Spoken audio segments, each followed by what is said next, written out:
Welcome to Day 2's Raisers Wrap of the Sydney International Rowing Regatta for 2015.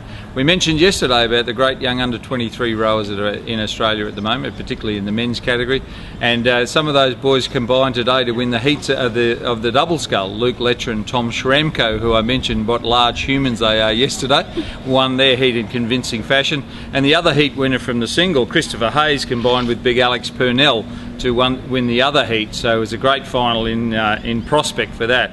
The under-23 women's doubles, we also mentioned yesterday, high quality athletes, and Leah Saunders and Cara Graskowiak won one heat. The other heat went to Narelle Badenoch and Tessa Carty, so we're going to look forward to a great final with that as well. 3 of those 4 girls were in the Australian women's quad scull last year at the Under-23 World Championships. And my special guest again, Lizzi Chapman, and Lizzi has a handle on all of the international results today, which were terrific to see. They were, and there were many of them, so excuse me, but I'm going to refer to my notes. In the women's pairs, we have Team Indonesia coming second in the repechage and making it through to the A final. Team Singapore, same thing in the lightweight women's single scull. Aisha Galar from Singapore got through to the A final of the women's single scull. The fact that she's coached by your husband may have mentioned something to do with that. Might mean that I notice what she does, yeah? Yes. Go Beanpole! Team Hong Kong and Team Indonesia in the women's lightweight quad scull came second and third in their race for lanes, so they'll be having a nice lane in the A final tomorrow, both of them. And then Team Hong Kong round out our international news in the men's lightweight double scull. They got through to the A final by winning one heat. The other heat was won by our own Toowong and University of WA guys, Tim McDonald and Tim Widdicombe. Yeah, it was a great effort by those. And we mentioned yesterday the under-19 girls in the single sculls all did a great job. The double sculls today, as you alluded to yesterday, Bridget Badenoch combined with Georgia Wheeler, so there's one from South Australia, one from Western Australia to win Heat 1. The Mossman combination of Ella Connigan and Grace Galloway won Heat 2.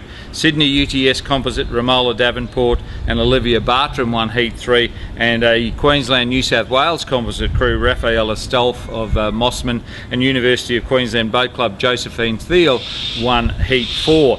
We went on then in the biggest entries of the regatta, the under-17 women's double sculled. We had heat winners from Townsville and James Cook University, Corowa in Victoria on the Murray River, Cathedral School from Townsville, St Margaret's Anglican Girls' School in Brisbane, Pymble Ladies College from Sydney, and Sydney Girls High. So a great geographical cover of Australia for that particular race.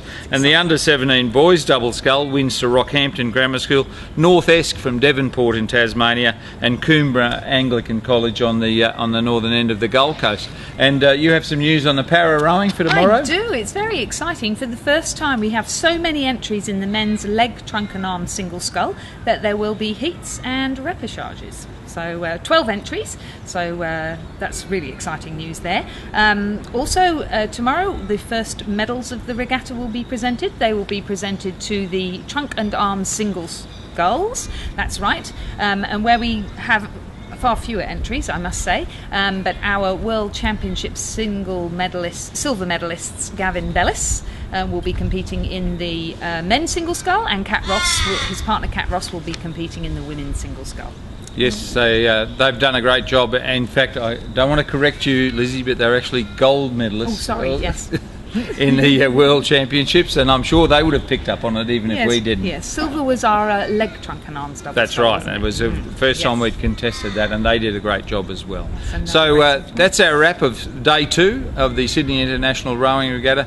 A bit of inclement weather today, but the athletes soldiered on, and we're looking forward to a great day's racing beginning here at 8:30 tomorrow morning.